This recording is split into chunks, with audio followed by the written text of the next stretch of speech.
샬롬 삼국지 4권 9번째.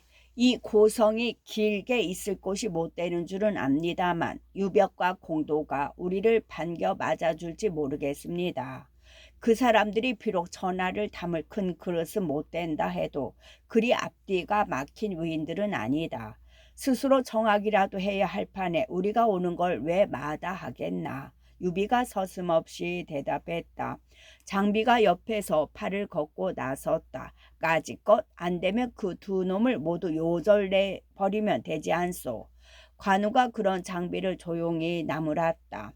너는 그 고생을 하고도 아직 성미를 고치지 못하는구나. 세상에 어디 힘으로만 된다더냐. 운장의 말이 옳다. 만약 그렇게 한다면 나 또한 여포나 원술의 무리와 무엇이 다르겠느냐. 유비도 관우를 편들었다. 그리고 나서 의논을 계속하려는데 손건이 와서 알렸다. 연암에서 사람이 왔습니다. 유비가 반갑게 불러들여 만나보니 다름 아닌 유벽과 공도의 사자였다. 유비가 이미 원소에게서 벗어나 고성에 와 있다는 말을 듣고 연암으로 오라는 전가를 보내온 것이었다. 마침 잘 됐다. 어서 연암으로 가자. 유비는 그렇게 결정을 내리고 따르는 무리를 이끌고 그날로 고성을 떠났다. 그리고 연암에 이르러서는 유벽 공도와 힘을 합쳐 군사를 모으고 말을 사들이며 서서히 세력을 불려나갔다. 아깝다 강동의 손랑.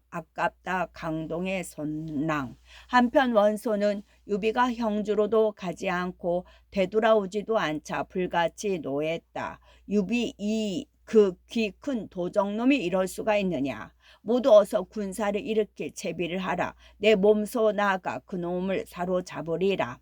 그렇게 소리치며 좌우를 재촉했다. 각도가 나서서 말렸다. 유비는 크게 걱정할 게 없습니다. 오히려 강한 적은 조조이니 그부터 먼저 없애지 않으면 안 됩니다. 주공께서는 잠시 진도를 멈추시고 그 개체부터 세우십시오. 조조를 먼저 없애야 한다는 것은 나도 안다. 그래서 유비를 보내 형주 유표를 끌어들이려 한 게 아닌가. 그런데 유비 그놈이 곽도의 말에 원소가 그렇게 대답하다가 새삼 화가 치솟는지 말을 잇지 못했다. 그런 원소를 곽도가 다시 달랬다. 유표가 비록 형주를 차지하고 있다고는 하나 그를 끌어들인다 해도 그리 큰 힘은 되지 못할 것입니다. 유표보다 몇 배나 큰 세력을 가진 자가 있으니 그를 끌어들이도록 하십시오. 그게 누군가? 강동의 손책입니다. 그의 위세는 삼강에 떨치고 땅은 6군에 이어지며 모사와 장수들도 매우 많습니다. 사람을 보내 그와 동맹을 맺은 뒤에 함께 조조를 치도록 하십시오. 반드시 조조를 없앨 수 있을 것입니다. 원소가 들어보니 귀가 솔깃한 말이었다. 조금 전에 그 불같은 노기도 있고 곽도의 말을 따르기로 했다. 곧 화친을 구하는 글 한 통을 쓴 뒤 진진을 사자로 삼아 강동으로 보냈다. 하지만 그 무렵 강동은 편안치가 못했다. 손책의 세력은 곽도가 말한 것과 다르지 않았으나 그 몸은 중태에 빠져 있었다. 자객을 만나 그리 된 것인데 그 경위는 대강 이러했다. 강동을 차지한 이래 손책의 세력은 날로 불어났다. 군사는 날래고 양식은 넉넉해 권한 4년에는 여강을 쳐서 빼앗고 그태수 유훈을 죽였으며 또 우번을 시켜 예장태수 화흠에게 항복받았다. 한꺼번에 두 군을 집어삼킨 것이었다. 그렇게 되자 손책의 성세는 더욱 크게 떨쳐 울렸다. 손책은 그 기세를 타고 장괭을 허도로 보내 그 승리를 전작게 고하게 했다. 장괭이 가져온 표문과 뒤이어 들리는 소문으로 손책의 강성함을 안 조조는 단식했다. 실로 사자의 새끼로구나. 다투어서는 아니 될 것이다. 그리고 조인의 딸을 손책의 어린 아우 송광에게 시집보내 두 집안의 화친을 도모하게 했다. 이에 더욱 기가 난 손책은 허두에 머물러 있는 장갱을 통해 다시 대사하마 벼슬을 구하였다. 아무리 손책을 두렵게 여기는 조조라 해도 그것까지는 허락할 수 없었다. 겨우 24세 손책에게 지난날 이각이 그 전성기에 올랐던 최고의 벼슬을 내릴 수는 없었던 것이다. 좋다. 그렇다면 내가 먼저 조조부터 저 부수리라. 원하던 벼슬을 얻지 못해 하늘 품은 손책은 그렇게 내뱉으며 그때부터 매양 허도를 치려고 엿보았다. 이때 오근의 태수에 허공이란 사람이 있었다. 손책이 허도를 노리는 걸 보자 가만히 조조에게 사람을 보내 다음과 같은 글을 올리게 했다. 손책의 날래고 씩씩함은 지난날 항적에 견줄 만합니다. 그에게 높은 벼슬과 영예를 내려 마음을 어루어 준 뒤에 경사로 불러들이도록 하십시오. 바깥 진에 있게 해서는 아니 됩니다. 반드시 뒷날의 근심거리가 될 것입니다. 그런데 일이 그릇되어 그를 품고 장강을 건너려던 허공의 사자가 그곳을 지키던 손책의 군사들에게 사로잡히고 말았다. 군사들은 그 사자의 몸을 뒤져 허공의 그를 찾아내고 곧 그와 함께 손책에 있는 곳으로 보냈다. 그를 읽어본 손책은 크게 노했다. 그 자리에서 허공의 사자를 목벤 뒤 사람을 허공아에게 보내 의논할 일이 있다며 불렀다. 아무것도 모르는 허공은 부르는 대로 손책이 있는 곳으로 갔다. 이놈 이것이 무엇인지 알겠느냐? 허공이 나타나자 손책은 대뜸 빼앗은 글부터 내보이며 소리쳤다. 그리고 허공이 무어라 변명할 틈도 없이 꾸짖었다. 너는 나를 죽을 곳으로 보내려 했다. 이러고도 살아남기를 바랐느냐? 그 소리에 비로소 일이 잘못된 걸 안 허공은 얼굴이 해숙해졌다. 어떻게든 변명해 보려 했으나 이미 혀가 굳어 말이 잘 나오지 않았다. 그런 허공을 성난 눈길로 노려보던 손책이 다시 무사들에게 소리쳤다. 저놈을 끌어내다 목매에 달아라. 허공이 그렇게 죽자 그 가솔들은 모두 풍비박산으로 흩어져 달아났다. 그런데 그 가솔들 속에 평소 허공이 아끼던 가객이 셋 있었다. 그들은 살았을 때 자기들을 두터운 정으로 대해준 허공을 위해 원수를 갚으려 했으나 한스럽게도 기회가 없었다. 언제나 무사들에게 둘러싸여 있는 손책이라 그들 셋의 힘으로는 터럭 하나 다치기 어려웠던 것이다. 그리하여 끊임없이 손책의 주위를 맴돌며 기다리는데 마침내 때가 왔다. 어느 날 손책이 군사들을 이끌고 단도의 서산으로 사냥을 나선 것이었다. 짐승을 쫓다 보며 호위하는 무사들로부터 떨어지게 되는 수가 있어 허공의 새 가객은 그때를 노리기로 했다. 드디어 사냥이 시작됐다. 한참 몰이를 해나가는데 문득 손책 앞으로 큰 사슴 한 마리가 달려나왔다. 손책은 좋아라 말을 박차며 그 사슴을 쫓았다. 한동안 정신없이 쫓다 보니 문득 사슴은 어디 가고 숲속에서 세 사람이 나타났다. 모두 창을 들고 활을 맨 채였다. 손책은 그들이 그저 몰이꾼이거니 여겨 말고삐를 당기며 무심코 물었다. 너희들은 누구냐?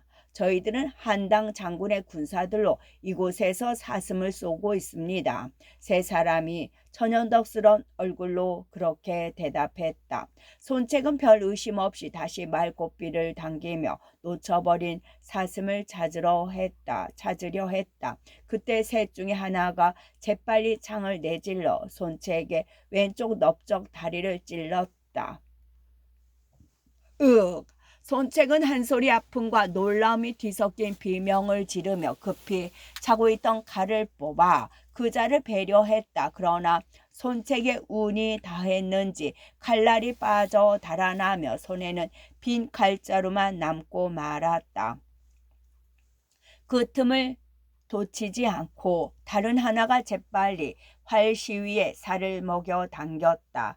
시위 소리와 함께 화살은 어김없이 손책의 뺨에 꽂혔다. 손책은 아픔을 참고 화살을 뽑아낸 뒤 자신도 급히 활을 들어 방금 활을 쏜 자객을 쏘았다. 그 자객은 쓰러졌으나 이번에는 남은 둘이 창을 들고 달려들었다.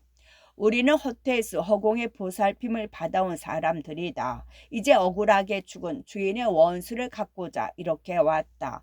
손책은 순순히 목숨을 내놓아라. 둘은 이렇게 소리치며 함부로 손책을 찔러댔다.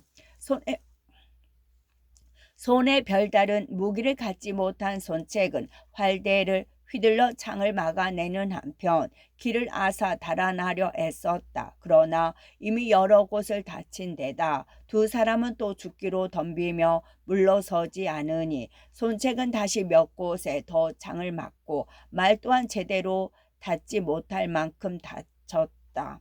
그대로 가면 손책은 마침내 두 자객의 창 아래 목숨을 잃을 만큼 위급한 지경에 이르렀을 때였다. 마침 정보가 졸게 며칠 거느리고 달려왔다. 덕모 얼른 이 도적들을 죽이시오. 손책이 간신히 힘을 모아 소리쳤다. 정부는 놀라움과 분노로 두 자격에게 덮쳐갔다. 그 뒤를 졸개들이 분분히 뒤따르니 자객들은 곧 짓이겨진 고깃덩이가 되어 숨이 끊어졌다. 비록 그 이름은 전하지 않지만 평소 그들은 거두어둔 허공에 대한 의리로 보면 실로 무서운 사람들이었다. 그리고 얼핏 보면 소위로 이해될 수도 있으나 때로 역사는 그들에 의해 바뀌어지기도 한다. 사마천의 사기가 그런 이들의 충신 명의와 나란히 적은 일에 중국의 거의 모든 기전체 정사가 한결같이 협계 열전을 가지고 있는 것은 실로 그러한 까닭이리라. 정부가 두 자객을 죽인 뒤 손책을 보니 얼굴은 피투성이요 몸에도 여러 군데 무거운 상처를 입고 있었다. 정부는 급히 옷깃을 찢어 손책의 상처를 싸맨 뒤 5회 땅으로 손책을 옮겨갔다. 그리고 지난날 주태를 치료한 명의 화타를 불러오게 하였으나 그 또한 손책의 운이 다했는지 화타는 중원으로 가고 없고 남은 것은 화타의 제자뿐이었다. 스승을 대신해 불러온 제자는 한동안 손책의 상처를 살피더니 무거운 음성으로 말했다. 화살 쪽에 바른 독이 이미 뼈에까지 스며습니다. 백날을 정양하신 뒤에라야 비로소 마음을 놓을 수 있을 것입니다. 만약 그 전에 노기로 크게 격동하는 일이 있으면 그 상처는 다스리기 어렵습니다. 비록 제자에 지나지 않지만 그래도 전하의 화타에게 닦은 의술이라 제대로 볼 줄은 아는 듯했다. 아무리 성미가 불같은 손책이라 할지라도 목숨이 달린 일이니 어쩔 수 없었다. 어서 빨리 백날이 지나 상처를 털고 일어날 때를 기다리며 급한 성미를 누르고 자리 보전을 했다.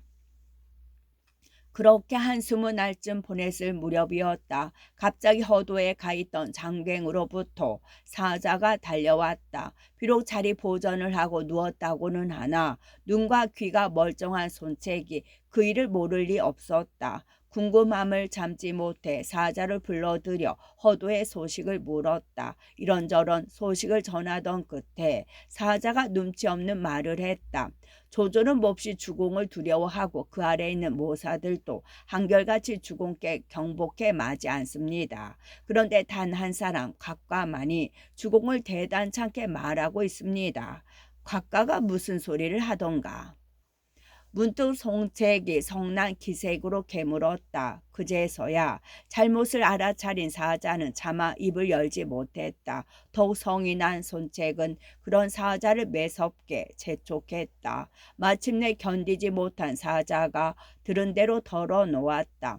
곽가가 일찍이 조조하고 마주 앉아 말하기를 주공은 크게 두려워할 바 못 된다고 했습니다. 몸가짐이 가볍고 어려움에 대비함이 없는 데다 성품이 급하고 지모가 적어 비록 용기가 있다 해도 필부의 뽐냄이나 다를 바 없다는 것입니다. 거기다가 주공께서는 뒷날 반드시 보잘것없는 자의 손에 죽게 되리라는 소리까지 덧붙였습니다. 손책이 아무 일 없이 지내는 때라 해도 그 같은 곽가의 말은 참을 수 없는 모욕으로 들렸을 것이다. 그런데 방금 이름 없는 자객들에게서 생사의 고비를 넘길 때이고 보니 더욱 참을 수가 없었다. 억눌렸던 노기가 일시에 솟구쳐 이를 갈며 소리쳤다. 곽가, 그 하찮은 놈이 나를 어찌 감히 어찌 보고 각각 그 하찮은 놈이 나를 어찌 보고 감히 그런 소리를 하느냐. 내 맹세코 허창을 취해 그 놈의 혀를 뽑아 놓으리라. 그리고 상처가 아물기를 기다리는 것도 잊은 채 모사와 장수를 불러들여 군사를 일으켜 의논을 시작했다. 장소가 그런 손책을 깨우쳤다. 의자가 말하기를 주공께서는 100일 동안 움직이지 않고 몸조리를 하셔야 된다고 했습니다. 그런데 주공께서는 어찌하여 한때의 분함을 참지 못하시고 귀한 몸을 스스로 가벼이 두려 하십니까? 그러나 성난 손책은 그 같은 장소의 말조차 귀담아 듣지 않으려 했다. 거듭 허두를 칠 의논을 재촉하고 있는데 문득 원소로부터 사자가 왔다는 전갈이 들어왔다. 손책이 불러들여 보니 진진이었다. 그대는 무슨 일로 왔소? 원소 또한 대단하게 보지 않은 손책은 자기 수와 대하듯 물었다. 진진이 목소리를 가다듬어 대답했다. 저희 주공께서는 장군과 더불어 힘을 합쳐 역적 조조를 치고자 하십니다. 저희가 대군을 내어 조조를 칠 때 동호도 밖에서 호응하여 군사를 낸다면 조조 제가 무슨 수로 앞뒤를 다 감당해 내겠습니까? 가깝게는 기울어지는 나라를 바로잡고 시달리는 백성을 구하는 길이요. 멀게는 하늘의 뜻을 대신해 사악한 역적 조조를 쳐 없애는 길이니 부디 때를 놓침이 없도록 하십시오. 그 말을 듣자 손책은 몹시 기뻤다. 한마디로 원수의 뜻을 받아들이고 여러 장수들을 성루로 불러 모아 잔치를 벌였다. 진진을 대접함과 아울러 조조를 칠 의논을 다져놓기 위함이었다. 그런데 다시 손책으로 보아서는 불운한 일이 벌어졌다. 한참 술자리가 무르익을 즈음이었다. 갑자기 장수들이 저희끼리 수군거리더니 분분히 몸을 일으켜 누각 아래로 내려갔다. 무슨 일이냐? 손책이 괴이 적다는 듯 물었다. 곁에 남아있던 장수들이 대답했다. 우시성을 쓰는 신선이 한 분 있는데 방금 누각 아래로 지나가고 있습니다. 여러 장수들이 자리를 뜬 것은 그분을 절하며 뵙기 위함일 뿐입니다. 미처 누각 아래로 내려가지는 못했으나 자기들도 마땅히 내려가 절하는 게 옳다는 투였다. 손책은 불끈 취소는 노기를 억누르며 난간으로가 아래를 내려보았다. 한 도인이 몸에는 하계 깃털로 짠 옷을 두르고 손에는 명아주 지팡이를 든 채 길에 서 있는데 그 앞에는 백성들이 향을 사르며 엎드려 있었다. 그 광경을 보자 손책은 더 이상 노기를 억누르지 못했다. 저것이 어떤 요사스런 자냐. 어서 빨리 잡아들여라. 손책이 돌연 목소리를 높였다. 먼저 그의 비유를 상하게 한 것은 자기가 다스리는 강동 땅에 자기보다 더 높임과 우러름을 받는 자가 있다는 사실이었다. 그런 손책의 비유를 곁에 있던 장수들이 멋모르고 한 번 더 건드렸다. 저분은 성이 우시오 이름은 길이라 쓰는데 동방에 사시면서 5회 땅을 이따금씩 찾으십니다. 그때마다 부적 태운 죄를 푼 물을 많은 백성들의 병을 고치어 주시는 바 한 번도 효염이 없은 적이 없습니다. 당세의 신선이라 불리고 있는 분이니 함부로 욕되게 해서는 아니 됩니다. 그러자 손책은 더욱 성난 목소리로 재촉했다. 무슨 소리냐? 어서 빨리 저놈을 끌어오너라. 이 명을 어기는 자는 목을 베리라. 칼자루에 손을 대는 품이 말을 듣지 않으면 누구든 당장 목을 칠 기세였다. 그제서야 손책이 몹시 노한 걸 알아차린 군사들은 마지못해 우길에게 갔다. 하지만 차마 묶을 수 없어 그대로 애워싼 채 누가 위로 데려왔다. 우길에 대한 군사들은 그 같은 공경함이 또 한 번 손책의 속을 뒤집어 놓았다. 이 미친 늙은이야, 네 감히 인심을 어지럽히고도 성할 줄 아느냐. 손책이 우길을 매섭게 쏘아보며 꾸짖었다. 그런데 우길의 대꾸가 또 손책의 분노를 부채질했다. 빈도는 낭양궁의 도사로 일찍이 순제 때 산에 들어가 약초를 캐다가 곡양천 가에서 신서를 얻었습니다. 이름하여 태평 정령도란 책인데 무려 100권에 이르며 내용은 모든 사람의 질병을 다스리는 것이었습니다. 빈도는 그 책을 얻은 뒤로 하늘의 뜻을 대신해 펼고자 널리 질병에 시달리는 사람들을 구해왔습니다. 하지만 지금껏 백성들로부터 터럭만한 재물도 취한 일이 없거늘 어찌 민심을 어지럽힌다 하십니까? 손책의 대노에도 불구하고 전혀 움츠러든 기색이 없는 대꾸였다. 그러나 손책은 그 같은 대꾸에도 오히려 우기를 죽여야 할 이유를 찾아냈다. 일찍이 진시황이나 한무제가 속은 것은 바로 너 같은 무리에게서였다. 사람이란 나면 언젠가는 죽는 법. 그런데 너는 이미 순제 때 산에 들어가 약초를 캤다면 지금은 나이가 200살이 가까울 것이다. 네가 무슨 장생불사의 도라도 깨우쳤다는 것이냐.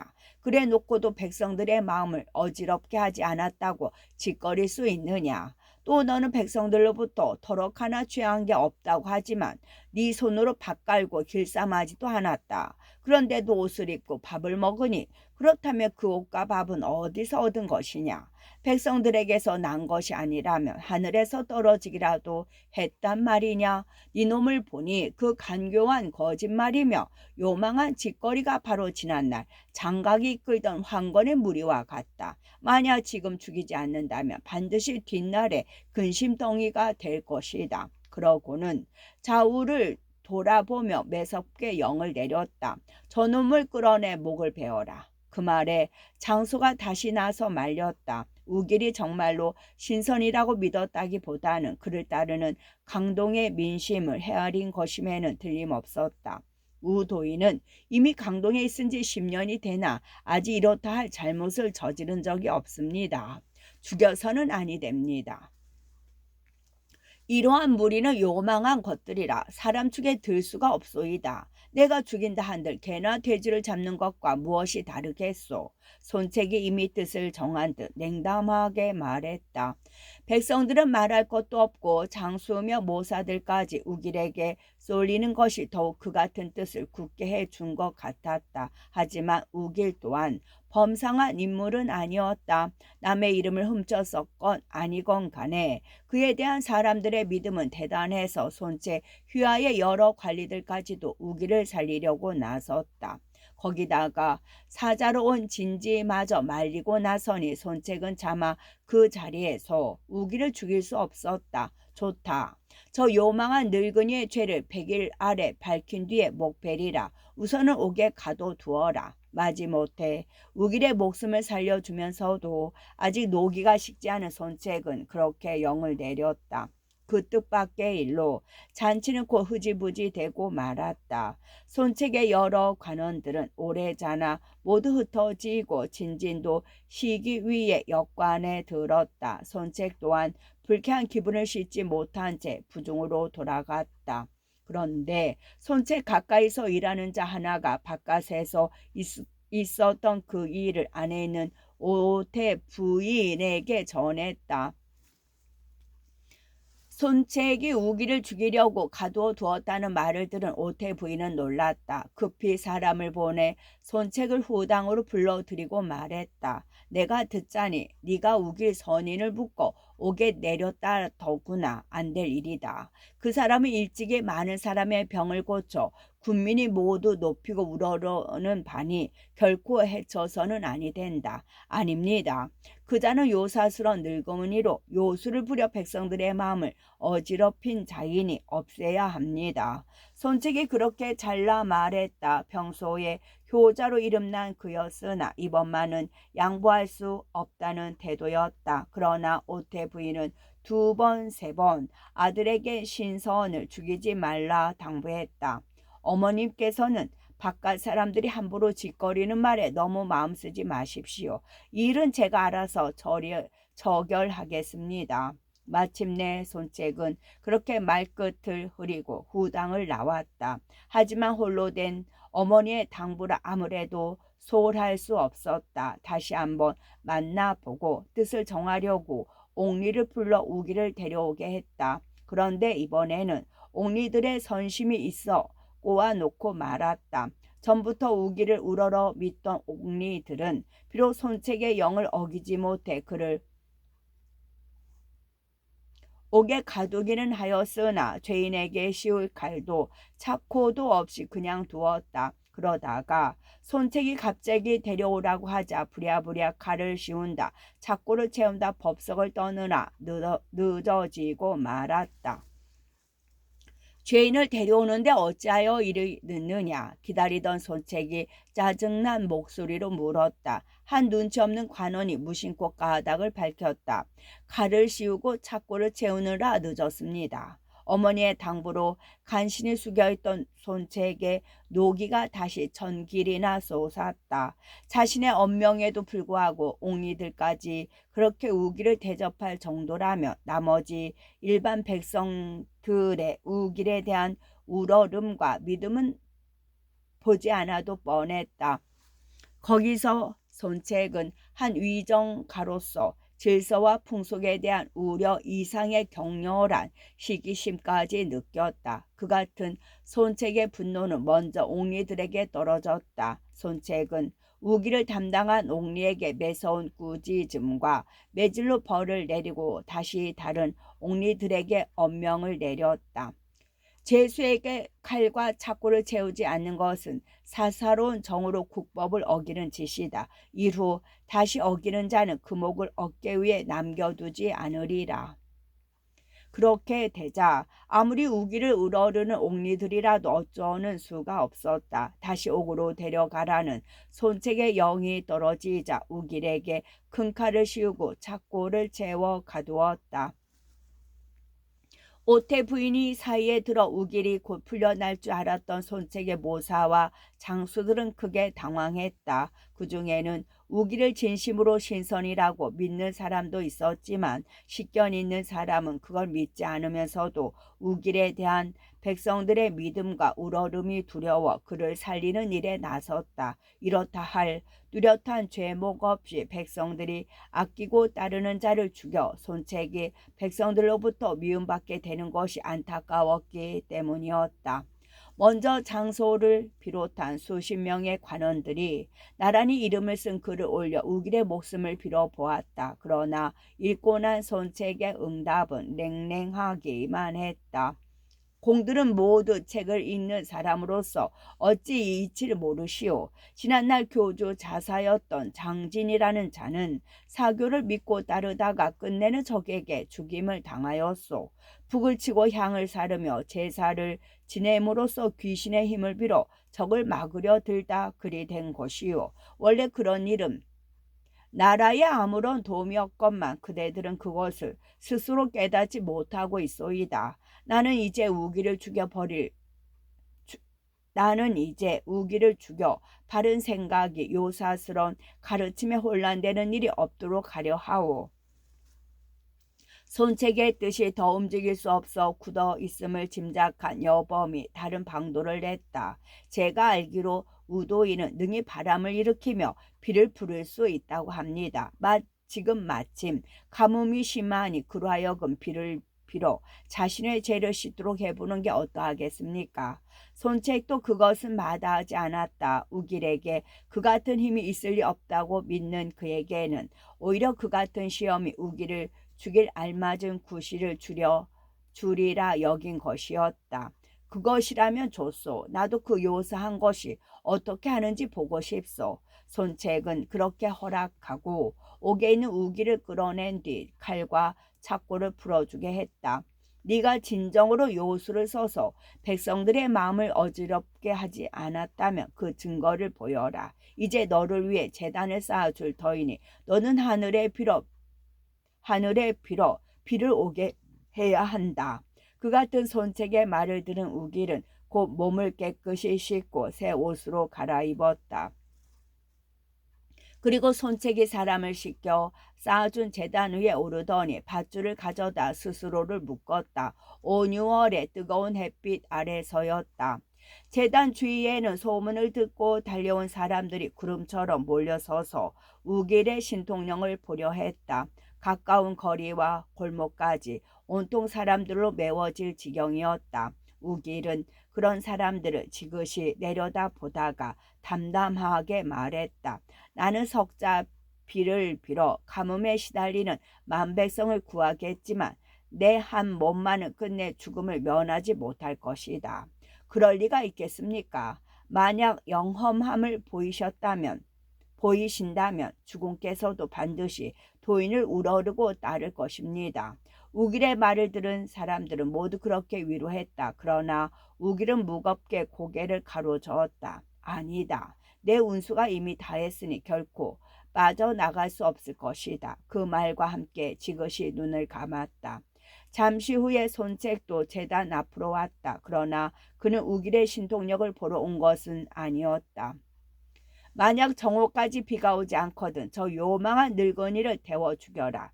제단을 지키는 군사들에게 그 같은 영을 내리는 손책은 여럿 앞에서 당당하게 우기를 죽일 구실이 생겨 기쁘다는 듯한 대마저 있었다. 군사들은 그 영을 받들어 우길이 올라가 있는 제단 주위에 마른 섭이며 장작을 산더미처럼 쌓아 올렸다.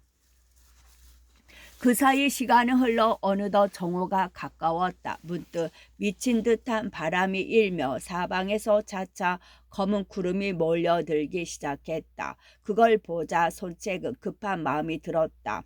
정말 비라도 쏟아지는 날이며 우기를 죽일 수 없을 뿐만 아니라 그 뒤 사람들의 마음이 더욱 우길에게 쏠리게 되는 것이 견딜 수 없었다. 이미 정오가 다 됐다. 그런데도 검은 구름뿐 비는 오지 않으니 지금껏 저 늙은이가 한 짓은 모두 눈속임에 지나지 않는다. 저 요사스런 늙은이를 태워 죽여라. 손책은 서둘러 그런 명을 내렸다. 그리고 머뭇거리는 군사들을 꾸짖어 이미 제단 주위에 쌓아둔 마른 섭과 장작 더미에 불을 붙이게 했다.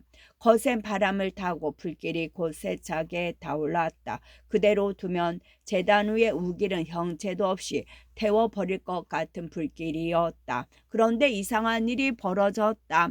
불길 속에서忽然 한 줄기 검은 연기가 치솟아 하늘에 닿는가 싶더니 한 소리 뇌성과 함께 번개불이 번떡이며 비가 쏟아지기 시작했다. 말 그대로 퍼붓는 듯한 장대비였다. 기세 좋게 일던 장작 더미의 불꽃은 순식간에 꺼지고 마른 땅을 적신 빗물은 차차 괴기 시작했다. 곧 거리와 마을은 물바다가 되고 골짜기와 웅덩이도 물로 가득 찼다. 그 비가 석자쯤 되었을 때였다.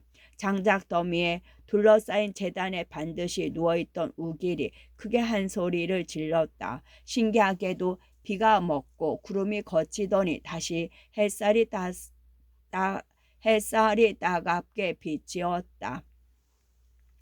그 광경을 본 손책의 관원들과 백성들은 모두 장작 더미로 올라가 제단 위에 있는 우기를 부추기고 내려왔다. 그리고 그 묶은 것을 풀어준 뒤 엎드려 절하며 공경과 감사의 뜻을 표했다. 손책도 처음에는 놀랐다. 슬며시 두려움까지 일며 우기를 살려줄 마음이 생겼다. 그러나 우기를 둘러싼 사람들에게 눈길이 가자마자 손책의 마음은 이내 변했다. 옷을 버리는 것도 있고 빗물과 땅바닥에 엎드려 절을 올리고 있는 관원들과 백성들의 모습에서 어떤 배신감까지 느낀 탓이었다. 날이 개고 비가 오는 것은 하늘과 땅이 정한 이치다. 저 요사스런 늙은이는 어쩌다가 그 변화를 틈탔을 뿐이거늘 너희들은 어찌하여 이토록 홀려 법석을 떠느냐. 손책은 성난 꾸짖음과 함께 허리에 찬 보검을 뽑아 한 칼에 우길을 죽이려 했다. 그때의 손책에게는 우길이 일생에 만났던 그 어떤 적보다 더 굳세고 날랜 적수처럼 느껴졌다. 아니 됩니다. 도인을 함부로 죽여서는 아니 됩니다. 사람들이 놀란 손책을 막아서며 그렇게 입을 모아 말렸다. 손책은 더욱 화가 났다. 누구 할 것 없이 금세라도 베어 버릴 듯 노려보며 소리쳤다. 물러서라. 너희들은 모두 우기를 쫓아 내게 반역이라도 할 작정이냐. 그러자 묵관원들도 움찔하며 더는 손책을 막지 못했다. 그 틈을 놓치지 않고 손책이 다시 소리 높여 무사들을 꾸짖었다. 어서 저 요물의 목을 치지 못할까. 그런 손책의 두 눈에서는 불이 절저 흐르는 듯하고 목소리도 살기로 뭉쳐 있었다. 거기에 얼이 빠진 한 무사가 이미 체험한 채 목을 느리고 앉은 우길의 목을 쳤다. 우길의 목이 떨어진 곳에 한 줄기 푸른 기운이 일더니 동북쪽으로 사라졌다. 하지만 손책은 그래도 분이 풀리지 않았다. 아연에 있는 군사들에게 한층 엄하게 영을 내렸다. 우길의 시체를 저작거리에 내걸고 요망한 죄에 대한 벌이 어떤 것인가를 널리 알게 하라. 그러던 그날 밤이었다. 비바람이 심하게 몰아치더니 새벽녘이 되자 우길의 시체가 온데간데 없었다. 시체를 지키던 군사가 놀라 그 일을 손책에게 알렸다. 억지를 써서 우기를 죽이기는 했으나 종래 마음이 개운치 못하던 손책이었다. 시체가 없어졌다는 말을 듣자 왈칵 성부터 났다. 몇 마디 경위를 물어보지도 않고 칼을 뽑아 그 군사를 베려 들었다. 호련 한 사람이 저만큼서 걸어오는 게 보였다. 가만히 살피니 다름 아닌 우길이었다. 마땅히 죽었어야 할 우길이 다시 보이자 손책은 또 다른 노기에 눈이 뒤집혔다. 이놈 아직 살아 있었구나. 이 칼을 받아라. 손책은 그렇게 소리치며 우길을 향해 칼을 겨누었다. 그러나 미처 내리쳐 보지도 못하고 혼절하여 땅바닥에 쓰러졌다. 도끼가 스며 아직 성치 못한 몸인데도 이딴 분노로 지나치게 심기를 해친 탓이었다. 좌우에 있던 사람들이 급히 손책을 업고 가 자리에 눕혔으나 손책은 반나절이 지나서야 겨우 깨어났다. 오태 부인이 그 소식을 듣고 손책을 보러 와서 걱정했다. 네가 억지를 써서 신선을 죽이더니 이 같은 화를 불러들였구나. 실로 어찌해야 좋을지 모르겠다. 그러나 영거푸 놀라운 일을 겪고서도 손책의 기세는 조금도 움츠러듦이 없었다. 오히려 가벼운 웃음까지 띠며 오태 부인을 안심시키려 했다. 저는 어릴 적부터 아버님을 따라 싸움터를 누비면서 사람 죽이기를 3단 배워 넘기듯 하였습니다. 그러나 언제 그 일을 화를 입은 적이 있습니까? 더욱이 어제 요망한 늙은이를 죽인 것은 바로 나라의 큰 화근을 없애기 위함이었는데 어찌 오히려 화를 입을 수 있겠습니까? 아니다. 우도인은 신선임이 틀림없다. 네가 그걸 믿지 않아 일이 이 지경에 이른 것이다. 그를 위해 좋은 일을 해주고 제사를 지내 화를 물리치는 것이 옳다. 오태 부인이 다시 그렇게 달래보았으나 손책은 여전히 듣지 않았다. 제 목숨은 하늘의 뜻에 달린 것입니다. 끝.